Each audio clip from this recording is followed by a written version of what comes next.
नमस्कार दोस्तों, आप सभी का स्वागत है आपके अपने YouTube चैनल एस्ट्रोलॉजी गुरु में। इस चैनल पर आपको साप्ताहिक 2 से 3 वीडियोस देखने को मिलेगी और साप्ताहिक और मासिक राशिफल भी देखने को मिलेगा।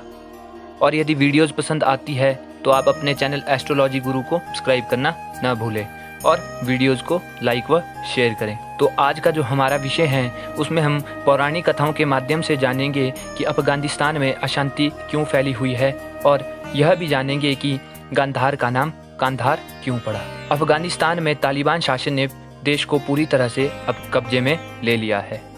लोकतांत्रिक व्यवस्था को पूरी तरह से ध्वस्त करते हुए सभी सरकारी संस्थाओं पर अब तालिबान आतंकियों का कब्जा है। वर्तमान में मुस्लिम आबादी वाला यह देश एक समय में हिंदू संस्कृतियों और रीतियों को मानता था। अफगानिस्तान और भारत का जो है कनेक्शन है वह बहुत पुराना है। ऐसा माना जाता है कि अफगानिस्तान से भारत का जो संबंध है वह 1 दशक नहीं बल्कि सैकड़ों साल पुराना है।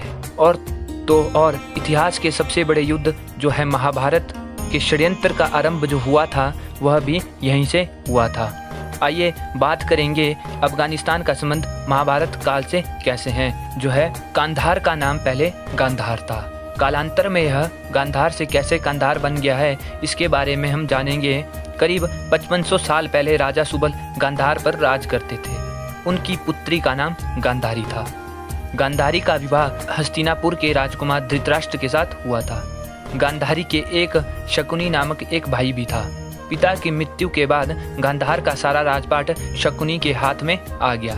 भीष्म ने राजा सुबल के पूरे परिवार को नष्ट कर दिया और उसका बदला लेने के लिए शकुनी ने कौरव और पांडवों को आपस में लड़वाया और हस्तिनापुर का नाश करने की साजिश रची। अपने 100 पुत्रों को खोने के बाद गांधारी ने क्रोध की अग्नि में जलते हुए शकुनी को यह शाप दिया कि मेरे पुत्रों को मरवाने वाले गांधार नरेश तुम्हारे राज्य में कभी शांति नहीं रहेगी। अब जब तालिबान ने फिर अफगानिस्तान को अपने कब्जे में ले लिया है तो गांधारी की उस शाप को लेकर एक बार फिर चर्चा आरंभ हो गई है।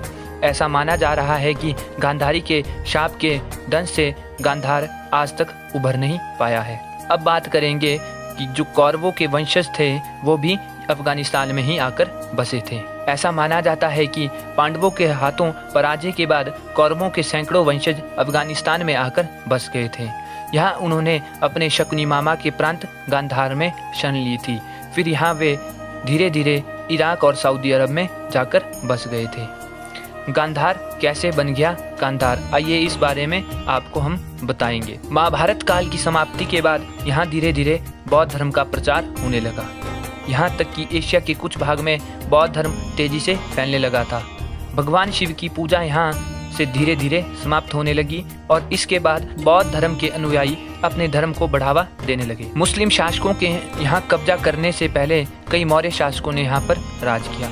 उसके बाद 11वीं शताब्दी में यहाँ महमूद गजनवी ने यहाँ अपनी सत्ता स्थापित की और इस तरह गांधार का नाम कांधार कर दिया, जो कि अब यहाँ कंधार नामक एक शहर के रूप में जाना जाता है। आइए बात करेंगे जो है गांधार का जो है उल्लेख है वह शिवजी से भी संबंधित है। गांधार शब्द का उल्लेख ऋग्वेद के अलावा उत्तर रामायण और महाभारत में भी मिलता है। गांधार शब्द का अर्थ है गंध और गांधार का मतलब सुगंधित जमीन। इस नाम के पीछे वजह यह है कि यहाँ केसर की खेती की जाती है। पौराणिक मान्यताओं के अनुसार भगवान शिव का एक नाम गांधार है। शिव सहस्त्र नाम में इस बात का उल्लेख किया गया है।